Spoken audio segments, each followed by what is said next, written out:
Hello and welcome back to Barrel Talk. I'm your host, Scott Minton. Today we are at the Silver Dollar and we are with one of the proprietors and owners slash manager. What do you want to call yourself, Brian? I'm a librarian in a very cool library back here. Ooh. You do have a lot of cool bottles down there. I guess you could be a librarian of whiskey. It's about as good as I could hope for. There you go. Absolutely. So Brian Downing is one of the proprietors here at the Silver Dollar, and we wanted to come in and talk to them a little bit. It was a change of ownership. It used to be owned by Susie and Larry, and you guys bought it from them in the last, 6 months or so? So, yeah, we closed on the building, closed on the business on July 1st. Okay. Shut for 30 days, did a hardcore deep clean, inventory recount, and opened up early August, just kind of putting the wheels back on the bus and going from there. Gotcha. So what we're going to do is we're going to kind of talk a little bit more about what you guys are doing. We're going to sample a few store picks and things like that you all have on the bar currently, and then we're going to talk the most probably about your most recent store pick that you all did with Russell's Reserve. So these are all wild turkeys, which I love turkey. It's not awful love, but I still wild turkey's up there with it. So we're going to drink through these, talk through that, and we're going to talk a little bit about what you guys do here. Like if you guys do offer special event planning, things like that. So we'll give you a chance to talk about all that stuff. So first of all, just tell us a little bit about yourself, the Silver Dollar. What you are envisioning with the new process and the new ownership and that type of stuff. Sure. So the Silver Dollar is it's the capital of American whiskey as far as I'm concerned. This is one of the original bourbon bars here in Louisville. First opened in 2011. In fact, we're coming up on our 13th anniversary later on this week, which is pretty crazy. This is a place that I cut my teeth in the whiskey industry. I moved here in 2013 to learn everything I could about American whiskey, and the Silver Dollar is where that happened. So where are you from originally? I was born in South Texas. I grew up in Virginia and spent a bunch of time in the Army. Moved here after working for the Department of Defense and realizing that American whiskey is a whole lot more fun than anything I was doing. Anything with the DOD is probably not very much fun. There's some choice phrases I could use, but I'll just say yes.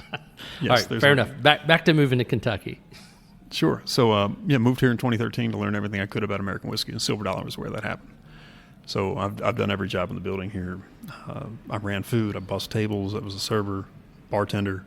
Working closely with Susie Hoyt and Larry Rice, just awesome industry titans and veterans and folks who really were kind with the knowledge that they passed around and opportunities they provided me. So I worked here for a bit, helped open up El Camino, which is a rum and tequila focused joint. Really kind of not only worked on high-end cocktails, but also started working in 4 brands, worked 4 distilleries. So started working with Bullet, and I remember that. Yeah, the very first time I could say I didn't meet you. I saw you, and my buddy Steve was in town from Chicago. I'm like, hey, let's go try this place. And they hadn't been open long at all. Sure. Yeah, and I remember that at the end of it, you handed up business cards, and I believe, I believe that it said the Bourbon Nerd. Yeah. BourbonNerd@gmail.com is still me. Love it. If you want to ask any questions or find me on Instagram, it's @BourbonNerd. Bourbon Nerd. I like that. Yeah. Well, I can't, if I get too technical at any point, let me know. I can turn it down. I just can't turn it off. It's part of who I am. I am a technical guy. I built satellite communication networks when I was in the Army. I did some other very technical things for the Department of Defense. But I am analytical. I want to break process down, which makes learning about distilled spirits really fascinating. And it also means that when you're dealing with a spirit category that has such tight regulations like bourbon, it's very process dependent, and everybody has to play by the same rules. So when you talk about introducing a new product, okay, cool, show me what changed in your process. That really is going to be the driving force behind a flavor change. So that's one of the big challenges, is identifying what all those little inside baseball minutia. But to me, that's where the butter is, right? Yep. Something that I'm impressed about, for somebody that served in the Army as long as you did, you don't speak in acronyms. I've been out way longer than I was in. So it's, I appreciate that. But at the same time, I am no longer within the Beltway, so I feel like I can leave all that behind me. Right on. Yep. In many respects. Yeah, I always laugh because I still have the bad haircut. when I'm hey, you have hair. Exactly. At least you have hair. Makes one of us at the table. I appreciate that.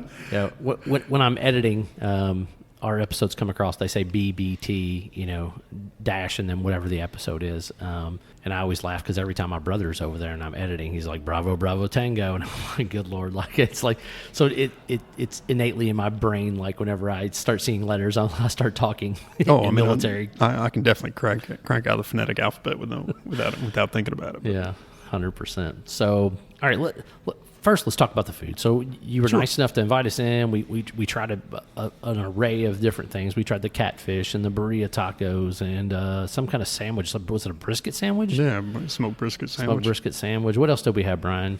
Chips and guac. Oh, burrito. That's what I said, burrito tacos. Oh, no. Sorry, I was thinking of that, and I totally spaced out when you said that. Oh, chicken. Fried chicken sandwich? Yes. Oh, my God. Shrimp and grits. Yeah, shrimp and grits. Oh, so good. So, first of all, the menu, I mean, you kind of took some of the stuff that was on the previous menu and you kind of updated it or revamped it, So tell us a little bit about that and how that worked for you. Sure. So the Silver Dollar, I mean, again, has been here for a long time. And I get people tell me wherever I am in the city, like, oh, tell me you're not going to change this. Tell me you're going to keep this on. So one of the things I wanted to do is make sure we didn't just wholesale scrap everything and start from scratch. We're really trying to be good custodians of the history and legacy of this place. And that means holding on to some fan favorites. So like the fried catfish is pretty much the same fried catfish that's been on the menu since the very beginning. It's bounced between a sandwich and a full entree, but it's the same dish. Texas-style chili hasn't changed. Fried oysters haven't changed. Fried okra hasn't changed. Fried chicken livers haven't changed. Some of the other entrees, though, we want to get a little bit closer to what we think is good food, frankly. Right. Like, I want to see pretty plates. I want to see food with spice. We're unapologetic about flavor, so we're leaning into, not only good food, just good food generally. And I think that the original founding principle for the Silver Dollar was was focused on the Bakersfield Sound. This kind of combination of Southern and California time. Southern and Mexican kind of come together in California, and we're taking that. And at the same time, I was born in South Texas, so I want to go closer to the border. And when we talk about Gulf food, and again, that shrimp and grits, like that's about as effectively as Mexican as shrimp and grits can get, and it's delicious. Yeah, it is really good. So yeah, for me, it's trying to find that balance and be respectful of the history of this place, and also to move forward. And one thing we didn't try downstairs and is the incredible agave selection. So we've had an incredible whiskey selection, and we're going to continue to grow that. But we've got some awesome tequila downstairs as well, and that's kind of where some of that accent comes through on the food. Right. So let's talk a little bit more about the whiskey. So we've got 3 different selections here. We got, like I said, 2 Russell's picks and a Wild Turkey Kentucky Spirit. I don't know if this was a single barrel or not. I couldn't tell based on. Oh, it is. Oh, it is a single barrel. I see it at the bottom now. So let's taste through these. The first one is a Russell's Reserve, and this was the old Staying Alive number 3, you said? Staying Alive number 3. Gotcha. So this is Warehouse A. This was distilled 12/22/2009, and this was dumped 11/19. 11/19, so a little over 10 years old. Whoa. Well, it's today. Oh, today? Today in 21. Oh, it was. That's crazy. There's a reason I picked this barrel. Yeah, 3s. Picked this bottle for this. But yes, this is 110 proof. This is Staying Alive number 3. Boy, that is Wild Turkey on the nose. Non-chill filtered. Goodness. Isn't it crazy how wild? Like, there's certain brands that just are synonymous for like their smell and for their taste profile. I feel like Old Forester, Wild Turkey are 2 of the ones that are the most synonymous. Like when you get your nose in there, you just kind of know that baking spice and a little bit of that rye and some of that like heavenly goodness is going to come through. I think every great distillery has their true distillery character, right? And that can present a handful of different ways. Some of that's grain choice, some of that's yeast, some of that's process. Maturation, it certainly makes a big difference, especially when you get into folks who have unique maturation setups, whether that's Castle and Key, Woodford, the folks down Four Roses doing single-story maturation, and all the different permutations of what that can do. Wild Turkey, for distillery character, I think it's pretty specific, but it's not specific to any individual process because they share a lot between some of the other big majors. Yep. And yet, those hollows out in Lawrenceburg do something special. Yeah. Yeah, Jimmy. When Jimmy took over years ago, he was told, "Don't mess this up," just like that. Don't mess this up. That's funny. Yep. Yeah, once it's up and running, like the only thing you can do is get in the way. Yep. Yeah. And that's one of the challenges. How do you make new and interesting flavors without adulterating your process? Like, well, you've got to think creatively and also get out of the way. let the whiskey tell you what it wants to be. Let it be exactly that. Yeah. The one thing I do wish that some of these bigger brands would do is, especially like Wild Turkey, like I love 101, right? Like there's something unique about the fact that they've stuck with 101 instead of 100 or 90 or whatever else, right? For the bulk of their product set. But you have to like get one of their really, really specialty bottles to get cash strength, like the old Kentucky Legends from like, 299 to like 2005, those old donut bottles. And then you had a couple of other, iterations and then things to that nature. So, well, I mean, you start looking at, again, distillery process and distillery philosophy, distillers' philosophy. Jimmy Russell knew 99% of what they produce is going to you in the form of 101. Yeah. Right. So entry proof is low. Distillation proof is low. And the idea of like, all right, well, if we go into a barrel lower, not to mention the topography, dealing with, cast strength at Wild Turkey might be 118. Right. Maybe it's 122. Yeah. It's not going to be a 140 proof screamer because of the topography. The entry proof certainly being, being significantly lower than some of the other majors points you in that direction. But knowing that. And they're entering at 120, right? I think now. I think the old entry proof was 115, which kind of led you to some really low cask proofs. Right. But the idea of having that, knowing that product is going to you at 101, the less water that could be added at the very end of the process is going to give you the most character to the customer, right? So all that said, when you taste old Wild Turkey or older bottlings, you're getting something made with intent. Yeah. And that's the whole idea here. That's fair. And I think that's what Michter's has done, right? Like they're starting that lower entry proof, so that way when they do proof things down, it's not going as far. Yeah, I think not going as far is a good way to look at it. And generally, whiskey's always a balance between grain and oak, right? The flavors of grain tend to be water soluble. The flavors of oak are alcohol soluble. So if you want really oaky whiskey, you're going to want something that went in at a higher proof, right? And we were talking about light whiskey earlier. So you want something that went into a barrel at a higher proof. So that alcohol solvency capability can just rip through those oak tannins and pull out as much as you want. If you want grain forward whiskey, you want a lower entry proof. Not only a lower distillation proof, of course, but a lower barrel entry proof, not only to focus the flavors of the grain, but also minimize flavors of oak. So I think all those things go back and forth. And what I love about this barrel is that it's kind of splitting the difference here. Yeah. No, that's definitely a very tasty single barrel with that Stable Life 3. Let's go back and revisit, the Silver Dollar. And what do you guys, what's going to be your niche now? I mean, is it going to be very similar? Or are you guys going to offer additional services? What are the things that are you're going to lay out, for the next iteration of what the Silver Dollar is? Sure. So the Silver Dollar, first and foremost, I mean, it's better to eat in a bar than drink in a restaurant, right? Let me get that sentence out there. Bumper sticker. It is better to eat in a bar than it is to drink in a restaurant.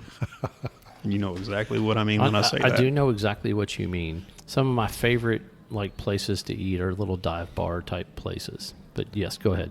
So I want to direct everybody's attention to the bar. The bar is the best place to sit in this place. The bar will get you the best customer service and get you the best interaction. And you have an unlimited ability to try anything you might want while you're sitting here at the bar. So, returning to that as a focus is a big thing. As far as additional programming here, again, I mentioned briefly, we've expanded our agave selection. It's my goal to have the most single barrel tequilas and agave products in the state. I feel like it's a fairly easy bar to hit. We've already got a handful. I don't know anyone else with a Fortaleza private barrel, but got one of those here. Oh yeah, I see your eyes just bug out a little bit, Brian. See, I'm not a tequila guy. It's weird. Like you'd think for somebody that loves bourbon as much as they do, that I would be like, oh, Scotch, I like that, or tequila or gin.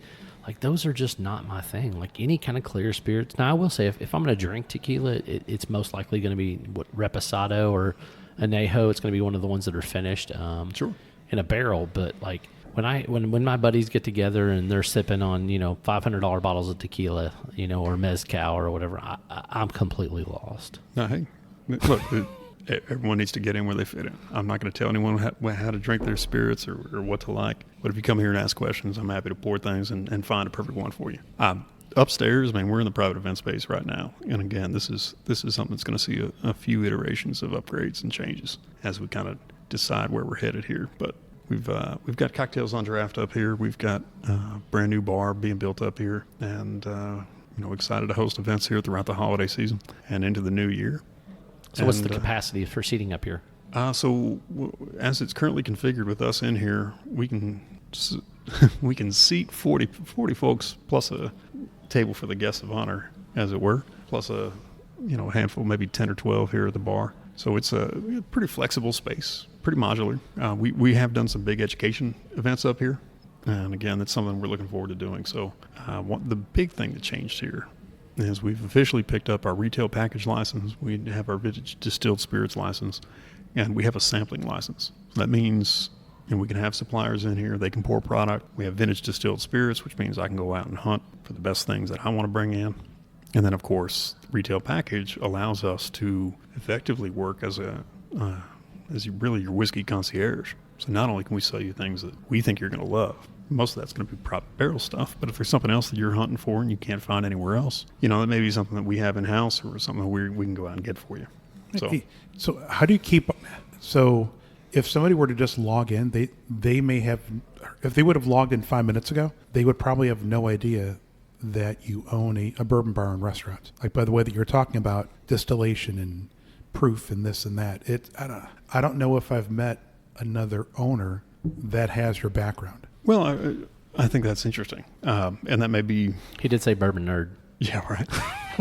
Well, again, Brian, you kind of remind me, we didn't get all the way through my bio, and that's fine. It shouldn't be about me. This is more about this place. But after working for Diageo in 2014, I started down a production path. So I was was working as a production manager down at Copper and Kings, bouncing around there for a while, working with Brandon O'Daniel. And congrats to him on the new move. Went down to George Dickel, worked down there for a bit. Was there to take Nicole Austin around the building, and she's doing fantastic things down there. I'm really proud of what she's put together. I just got done with a distillery commissioning project in Washington State. That's up and running, and they're doing great stuff. And this is full circle. And again, combining both this, production experience, sales marketing experience, bar experience, like this is something that we're really focusing on. And I think there's going to be some big things that happen over the next 6 months here. It's always nice to see somebody that understands what makes them unique and then also understands what makes what they do unique. And I feel like with you having such a vast knowledge of bourbon, having a bourbon bar where you have vintage spirits and other things available for people to try, you can take them down a journey, right? So it's not just them coming in, trying it, and giving their own thought processes behind it, which is what you want to do, right? You want people to kind of get their own thing, but then you can also steer them down a path. Like if they find something that they really, really love, you'd be like, oh, you really like this. How about let's try this? And then that way it gives them the opportunity to kind of branch outside of what their normal, realm of liking different types of whiskey would be. Well, to me, that's the key. Like I think at last count, there's just shy of 500 bottles behind that bar.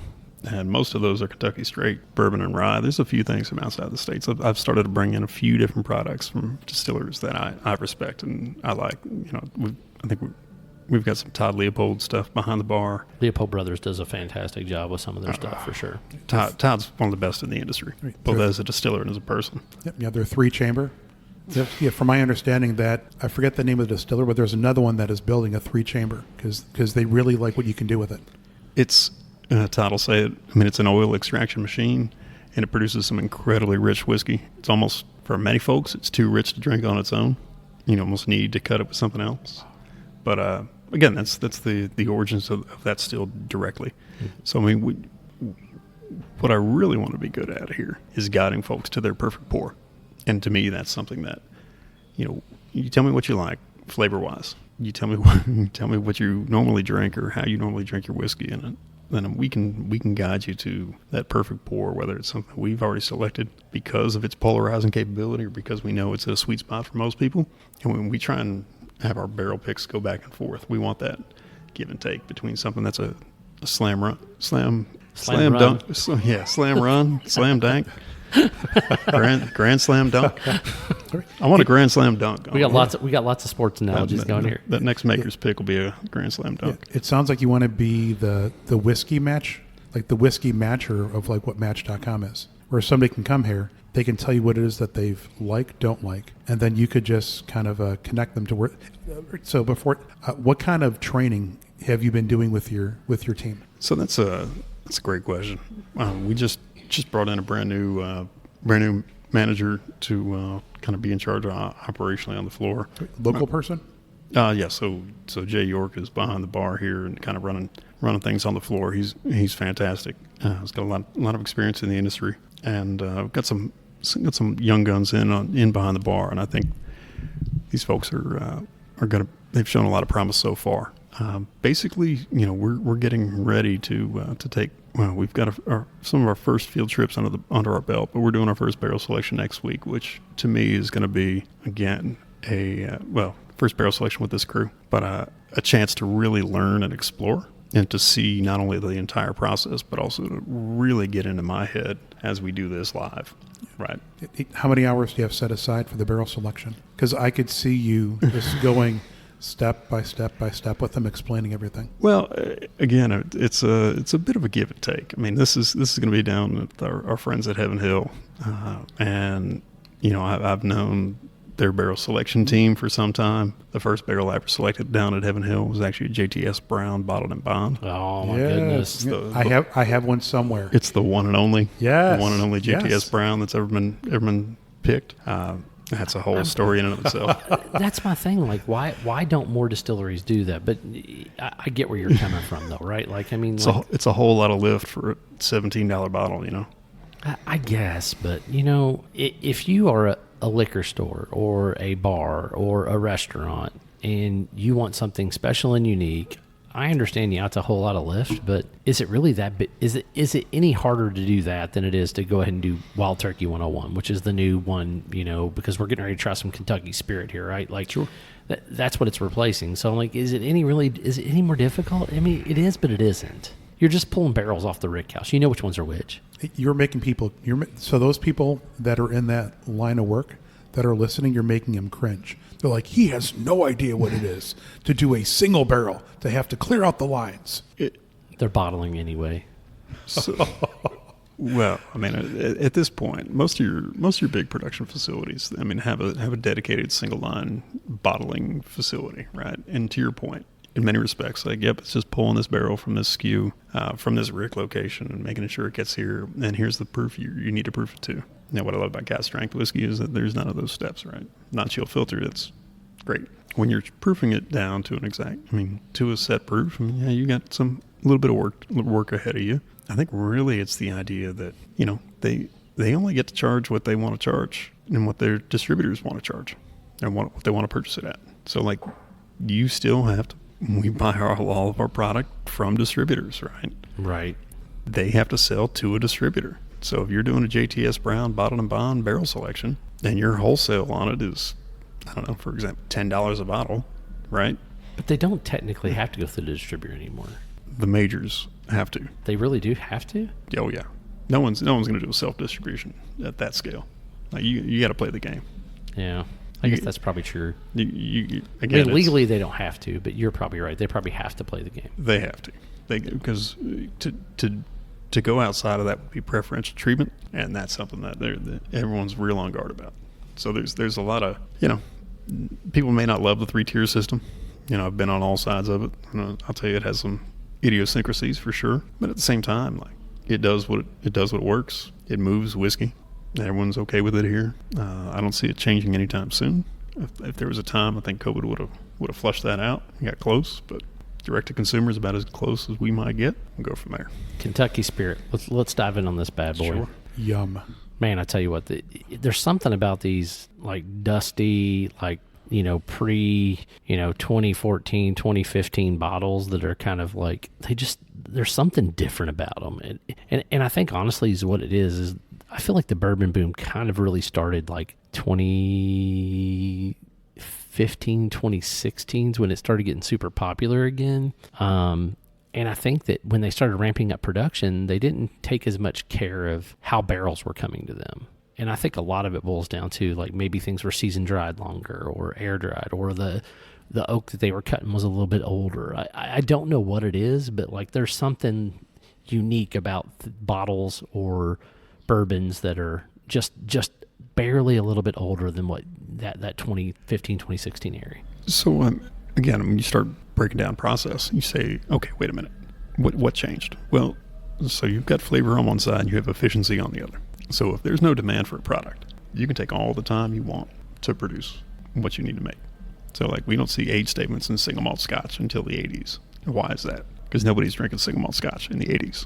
So your whiskey was just getting older and older and older and older, and finally somebody shows up and says, hey, maybe to sell it, we should put a statement on there saying, hey, this is 16 years old. Hey, this is 18 years old, as a mark of quality, not as a mark of we've been trying to sell this for 12 years. So would that also have helped them market why the price is what the price is, because they've got to pay tax on it for so many years? Well, it certainly doesn't hurt, but you get into this. That's not why we didn't set out to make an 18-year-old whiskey. We just have a whiskey that is 18 years old. So now let's talk about that. And it really started the launch of premiumization across high-end spirits generally. But with this old wild turkey, you end up with this. To your point about seasoning oak, whether it's time in the tree, right, from the age of the oak itself, to its time seasoning in ricks, to kind of the kilning process of actually getting it to form. Not to mention the time of the barrel itself. If there's not a lot of demand for output, and your whiskey can sit in that barrel and sit in that warehouse for as long as it may need until somebody comes along to buy it, there's a lot less pressure to push that whiskey out right away. What you're seeing now, particularly among a lot of the majors, is that push. And honestly, on the craft distillery side as well, you've got folks who are itching to get that whiskey out the door because they're trying to recoup their investment. Totally fair, understood. So you're trying to meet demand by getting whiskey out the door as soon as possible, or you're trying to keep your head above water by selling anything you can, regardless of how old it is. We've seen that up and down the line with regards to craft distillers, right? 100%. So, yeah, I mean, there's certainly things that have changed. The question really is, what are we going to do about it, right? Like it's that moment has come and gone. I don't see that moment changing. You can look at oak barrel prices. You can look at some innovations on maturation. You can look at the whole industry as a whole and kind of where we are and who's bringing what to market and how they're talking about it. And you guys are doing that, right? So yeah, what am I missing? That's been the one big discussion that I wondered, why hasn't somebody done XYZ, which what I mean by XYZ is taking oak staves, throwing it into a metal, big giant, 150 gallon, vat or whatever, and then put all the oak that's been charred, everything else in there and letting it age that way. It's done. I know it's done, but a very popular moonshiner. Yeah. But it's not the same. They can't call it bourbon, for one. For two, it's a different model, but I was worried about the sustainability portion. But the more you talk to people that run rick houses and run cooperages and things like that, we actually don't harvest enough oak sometimes to thin out the forest in order for young trees to grow and do what they need to do for reforestation. So it's a catch-22, I guess, would be the best way of putting it. Well, I mean, what's interesting to me is that everyone talks about an oak shortage and the price of new barrels, and that's gone up, and I get that. There's only a handful of cooperages in this country, and the folks. And this is generally, let me say this is a very congenial industry. As long as everyone's drinking whiskey, we're pretty happy. And that means that's distributors, that's suppliers, that's producers, retailers, the drinkers, bartenders, coopers, the folks who are running cooperages. I mean, they're going through this too. They hate telling everybody no all day. Yep. But a lot of it isn't that they're running low on wood. It's the fact that they don't have the staff to do it, is my understanding when I talk to a lot of those people. Well, you look at facility throughput and how many barrels you can produce a year, and then you take a trend and say finishing, and okay, you want a toasted barrel. Well, that's like a whole new barrel, right? Right. So now you're shutting down your facility to toast 50 barrels instead of.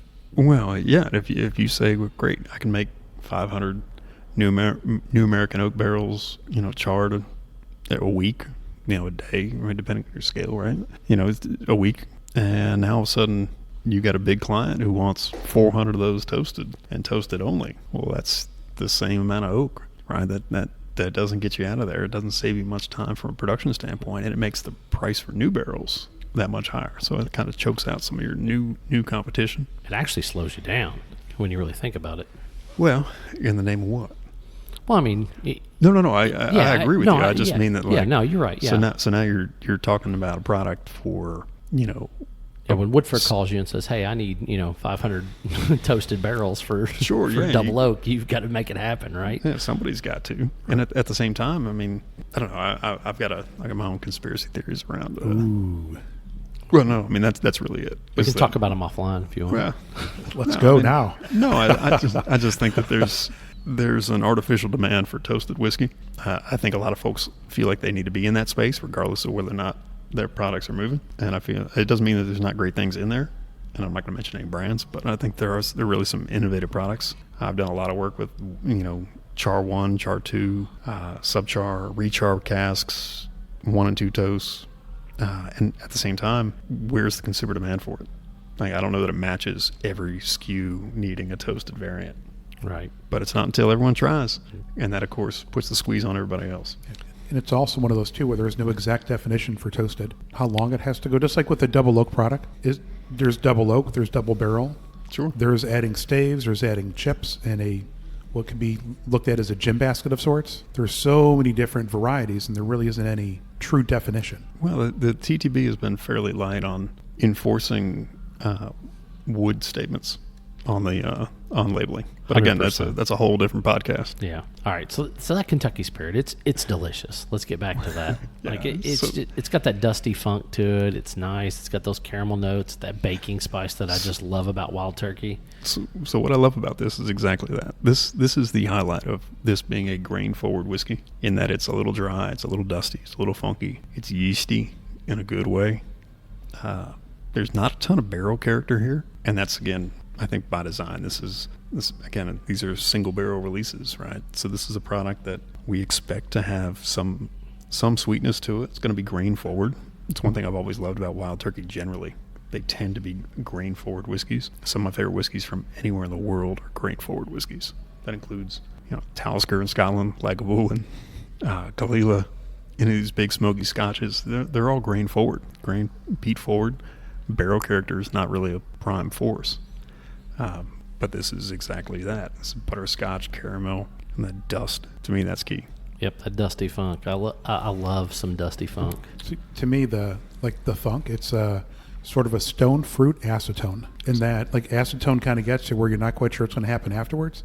But then the sweetness of the stone fruit, like, that you're in for something good. Well, that stone fruit flavor, I mean, whether it's peach, cherry, it takes a long time to create, right? I think those flavors are not just with you at young whiskey. Not typically, you're right. It takes a lot of time in a barrel to get to that point. And again, you get those fruity those fruity ester development, like that.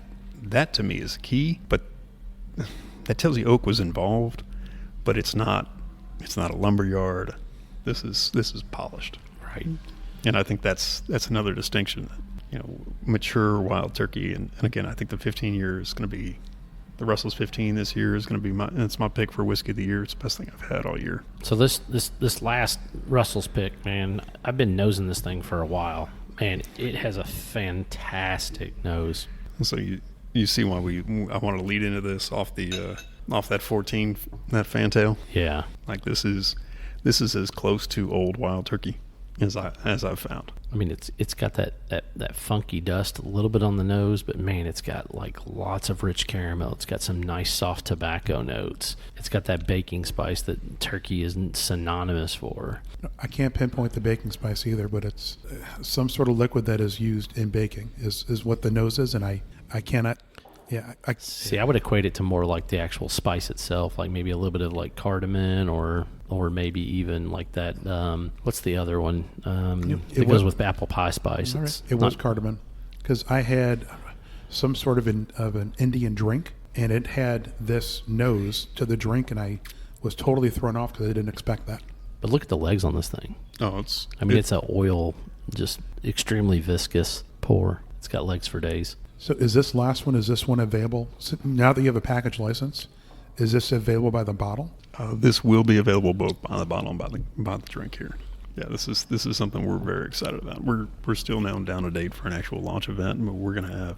Yeah, this one's delicious. We're going to have one of the Russells here in the building. We may have a few bottles signed by. That's awesome. By the man himself, and Yeah, we're gonna celebrate the launch of this one. Yeah, and this one's 9 years and a few months old. It looks like it was barreled on 10/2 of 14, and it was bottled on 3/15 of 2024. So you're 9 years, 6 months roughly. Yeah, October to March. That's so right.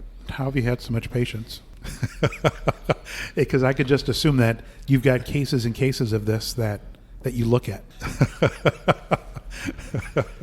I know there's a funny story behind this, but I don't know if he wants to tell it or not. Well, It's funny you should ask. it is funny that you ask. But yeah, this has had an interesting history. This was something that was a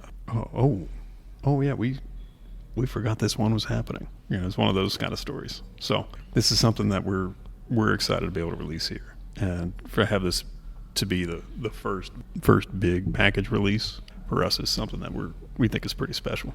Again, I didn't want to start with a weak barrel. I think this is a strong launch for the holiday season. It absolutely is. It's a super strong barrel. It's funny, like the nose is very Wild Turkey. The front to mid palate is different than a lot of Wild Turkeys that I've drank, even Russell's Pigs.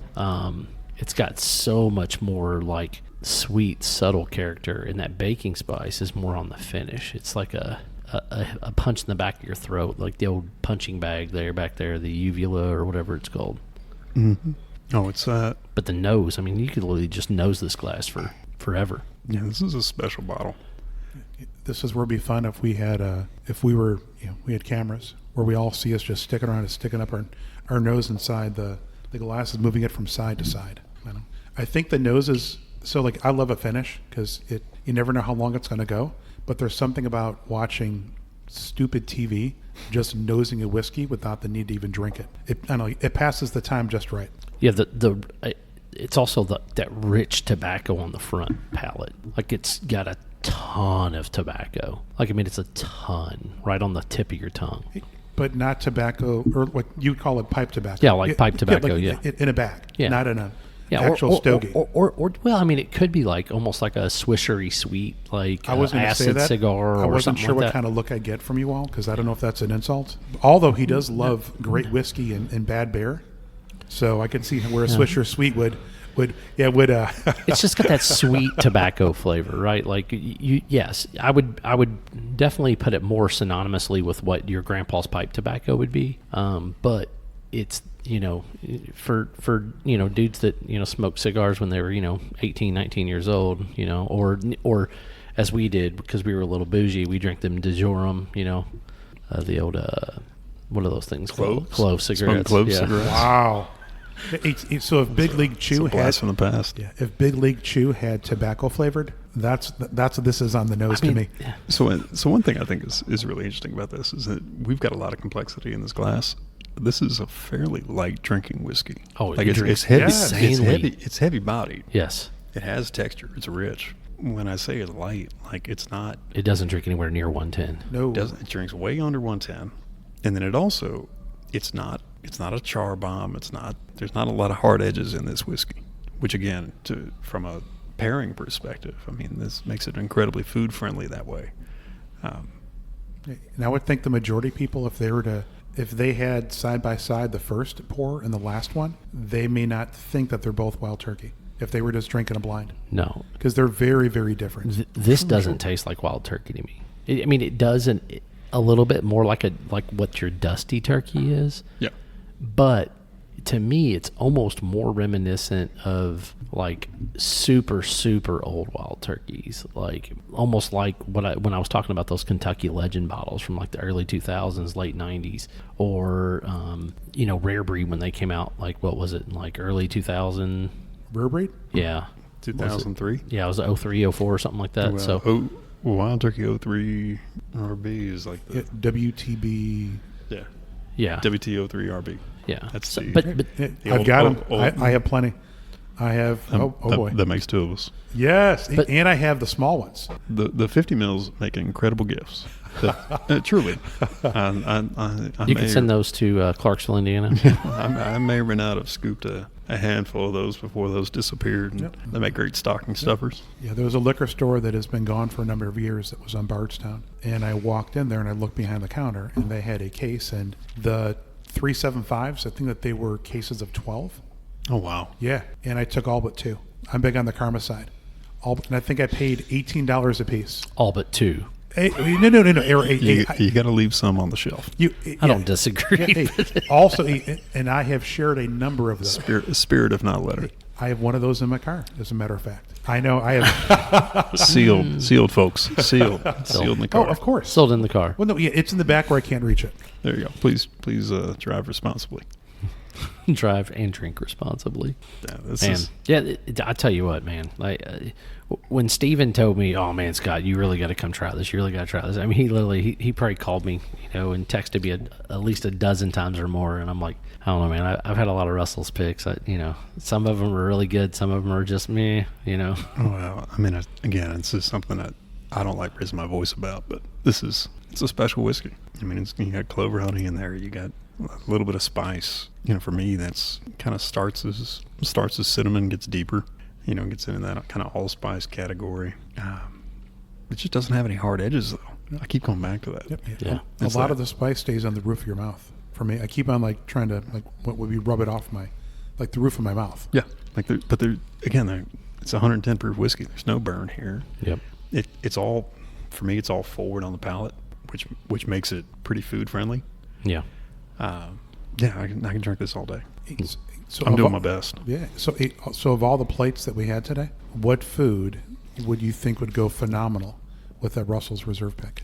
Honestly, I think it's kind of funny, but the shrimp and grits. Yes. that was my initial thought. Again, it's corn, 100%. corn heavy, decent amount of tomato, and there, the shrimp and grits has got some bright jalapenos, and it's an upbeat dish. It's not aggressively spicy, but it's got some push to it. But here you've got whiskey that is going to surf that wave, as it were, not necessarily try and fight back. It's not going to be a stick in the mud and force you to bounce around it. I think it would pair extremely well with that brisket sandwich too. Oh yeah, it's not gonna be out of line there. Yeah. No, I mean, no pickles though. Got to take the pickles off. Oh my God, No, just pickles and whiskey. So Brian's onto something. I don't know if you know this. There's a handful, so myself included. There's a handful of folks in the whiskey industry who operate at very high levels. So I don't know if Bernie's going to appreciate me saying this on the podcast. Bernie Levers hates pickles. Joe Riggs hates pickles. I don't know if you know Joe. He's behind the bar he's the bar manager over at Marriott East. Okay, gotcha. Ricky Gomez out in Portland, Oregon, who runs Palomar, one of the top bars on the West Coast, hates pickles. There's something, myself included, Brian Phillips, clearly.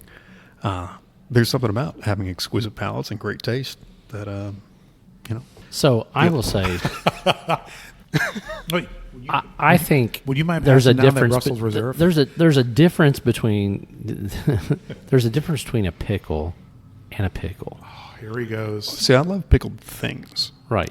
Pickled cucumber, not one of them.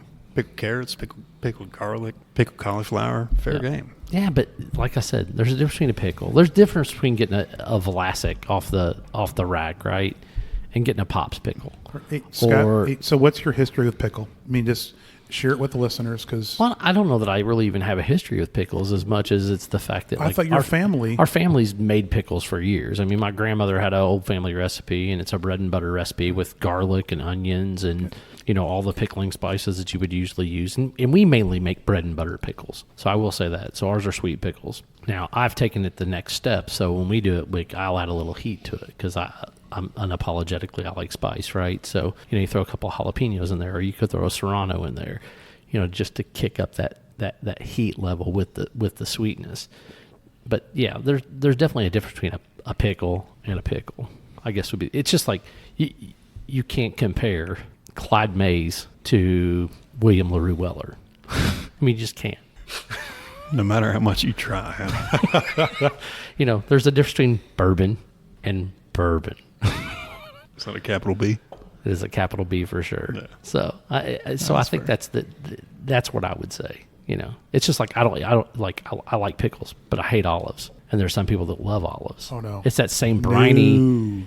It's the same briny like thing that goes on with olives. Same, but different. Yeah. You spend a week in the south of Spain, you'll find yourself loving olives. Well, I'm gonna have to try it. Yeah, go to sherry country. Do the same thing again. Like, it sounds funny, but like I didn't love sherry until I spent a week in southern Spain. I was like, oh, okay, now I get it. I used to not like cognac or Armagnac till I spent a bunch of time in Switzerland and in the south region of France, and then I was like, whoa, wait a minute, hold up. Yeah, wait a minute. When you start, again, if you go back to the bourbon origin story, with Mike Beach, Tarascon brothers coming back from Armagnac, come and set up a shipyard here in West Louisville, and they're the reason that we have charred barrels. Like, that makes plausible economic sense above and beyond Yep, Elijah Craig being cheap. No offense to our folks down at Heaven Hill. that's fair. A wild turkey finished in a cognac barrel. Sorry. I don't think you'll ever see that. I know. Brian, I don't want to get you too excited. Is that something you might be interested in? Oh yes. Yeah, text whoever you have to. All right. We'll Oh, my gosh. We'll see what we can do. Wild turkey finished. Yeah, that would be up there. It's kind of funny, right? I mean, at a certain point, you've seen just about every brand do just about everything, right? Right. And what you haven't seen that from Wild Turkey, but you've seen other folks do it. Yeah. Right. And part of it is keeping to brand standards, right? Understanding where your brand lives and who your customer is. Now, it doesn't mean you can't do that with that whiskey, but it does mean that, there are rules around what goes out the door in certain ways, shapes, and forms. But if that's something you might be interested in, I'll figure out what I can do for you. I'm 100%. I believe that everybody's dabbled in different things, but they've not released different things. No, I think back to Maker's Mark. Did y'all ever get a chance to try any of the Maker's Mark 12-year-old? This is probably I don't know if I probably had. 8 years ago. Yeah. Yeah, so I was there in 18 or 19. We did a private select, and we did it before they switched to the cave thing, where we were back near where they had all these cylinders. And they were capped off there. Said, hey, if you want to try something different, go into this room. And there were just four probably 32 ounce, well, they're these milliliters, but to me, 32 ounce bottles that were just an old cork that had you go ahead and try what's in there.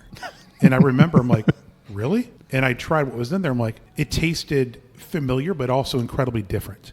And I didn't quite know what it was until as we were leaving, they come up and they put their arm around me. They're like, hey, we just want to let you know what you just tasted. And I believe it was from 8 to 11 at that time. Sure. That's what each one was. It was also at a higher proof. And what'd you think? Yes. So you get distilleries up and down the line who are doing different things. May not be releasing everything. May be holding it. May see where it gets. And I think that there's some really positive things coming down the line. I think innovation in this industry is scattered, to be sure. You've got a lot of craft distilleries who've got nothing to lose. They're trying all kinds of different things. They're paving the way. I don't think people really give enough respect to the old Woodford Masters collection. Oh yeah, 100%. Well, have you guys been doing this long enough? You remember when they released that Pinot Noir finish or red wine finish? Yeah. It was 2015. Everyone's like, I don't like this at all. Oh, okay, cool. Just wait. Yep. Yeah, Frosty Forward. Yeah, now was the one for me. Oh, Forward is fantastic. Yep. Yeah, but the Frosty Forward from the Polar Vortex of 2013. I like the chocolate malt one. So, and some people hate it, some people love it. It's crazy. I think there's a lot to be said for experimentation at a grain level, which is much harder to do, I think, than the finishing. Yeah. The finishing, of course, you can take finished product. I say finished, but I mean mature whiskey. Right. Right. You can take it from a numerous amount of sources, and there's never been more available sources at this point. But the finishing, there's an unlimited range of weird barrels from around the world, and I'm sure we've all seen distilleries try just about every one of them. But to your point, no one's taken Wild Turkey into a cognac cask, except maybe Wild Turkey. And I wonder if any of those, like the recent releases of the 15 and 16-year Wild Turkey, the stuff that was distilled elsewhere and then released, I wonder if any of that will go into something different? If somebody gets an off barrel, I wonder if they would try and finish it. I'll tell you the one thing I'd really like to see, since we're talking about like what would we like to see. I'd like to see a couple of these big boys throw a VDN. I've found that the VDNs, especially like the Rise, man, have just been fantastic. So I don't know. All right, I've been having a ball, but I want to be respectful of your time, Brian, because I know you got to get home to the family and all that stuff. And so if people want to, come hang out at the Silver Dollar, where do they come? How do they get here? Because we got listeners in California, and my favorite is my fellows in Australia. When they come to Louisville to do a bourbon tour, how do they find the Silver Dollar? Sure. So the Silver Dollar you can find online first and foremost at whiskeybythedrink.com. Whiskey by the Drink. WHISKEYBYTHEDRINK.com. Come in, make a reservation. That's how we know you're coming. Beyond that, start there. Come in and see us. We're going to be extending our hours throughout the fall and winter here sooner rather than later. So we will be open 7 days a week. You can come catch us till midnight. Back in the day, it was 2 a.m. We may get there. You got to give me a little bit of time to get staff trained up and make sure we're on the right path. What's the address here on Frankfurt Avenue? We are 1761 Frankfurt Avenue in Clifton neighborhood here in Louisville. We've got some awesome neighbors. Pursuit Spirits is right down the block. Kenny and Ryan are in all the time. We're glad to see those guys do well, and I'm really excited to work with them moving forward. We've got a few things working. Love it. And then how do you describe the building itself? For somebody who is new to the area, how do you describe the building? So we're on the corner of Frankfurt Avenue and Pope Street in an 1890s firehouse with Albert A. Stoll's name on it. And oh, really? I guess I've never noticed that. That's crazy. Yeah, Albert A. Stoll. It's not Alberta Stoll, but Albert A. He was a local politician who put the money together to build this place. And when they told him when they built it, they didn't put his name on it. He thought it was going to. He's like, well, I'll tear it down. He would not move forward with this until they put his name on the building. So this building was an 1890s firehouse. It was the oldest continuously operated firehouse in the country till 2010. In 2010, it was closed and opened as the Silver Dollar in 2011. It has only been those two things. So it's an 1890s firehouse. You can get the giant roll-up door. We've got, again, about 600 whiskeys back behind the bar. Most of those are Kentucky straight bourbons. And our collection is deep in a way that not a lot of folks have because we've been around for a long time. Right. Yeah, there's a bunch of and they're kind of near and dear to me, is those old school Four Roses, limited edition small batches that are down there. There's some bourbon deluxe type stuff down there from the early things. Some crazy old Fitz bottles. We might have some of the older bottles. I know we have one of the oldest mint bottles in the state of Kentucky. There's a Prohibition Cedarbrook down there, mint in box. It's not so bad. But what's it look like on the inside? Inside of the bottle? Yeah, inside the box. Yeah, inside the bottle. Yeah, we can take a look at it after this. All right, good deal. Again, I want to thank you guys for the opportunity to come down here. I'm glad to hear so many good things about this whiskey that we've got coming out, and I'm looking forward to doing this again and again. It's better to eat in a bar than drink in a restaurant. Better to eat in a bar than drink in a restaurant. I'm proud of you. I mean, seriously, from the very first time that I met you out at Bullet, to see this young kid that was very articulate, and then, your hair. It's a beautiful thing to see. Well, Brian, I appreciate that. And for those of us, those of y'all who don't know, I've known Brian now for going on 10 years. Yeah. And I'm sorry. Well, look, I mean, frankly, last time you were doing this, you didn't have a podcast doing it, right?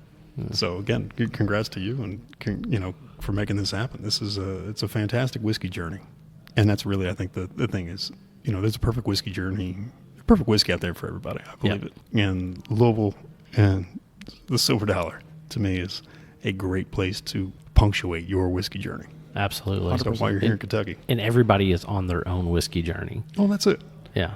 And again, I think the one thing you mentioned, training. The one thing I'm trying to drill into my staff is not education necessarily. It's meeting people where they are. Yep. You want to come in here and hunt unicorns? Okay, cool. We got that. You want to find real value? We got that's what we're good at. Yeah. You want to find whiskey you're going to love at $20 a pour instead of $96? So much better. That's a win for everybody. This isn't fancy. It's just corn, oak, a little bit of time. A lot of love. Oh, man. Amen. Well, that's our episode of Bourbon Barrel Talk. If you want to find us, you can find us on Facebook, Instagram, or the X. Make sure you hit the subscribe button, whether you're listening on Spotify, iTunes, or whatever your favorite podcast medium is. This is Scott, Brian Phillips, and Brian Downing signing out from the Silver Dollar. Peace out.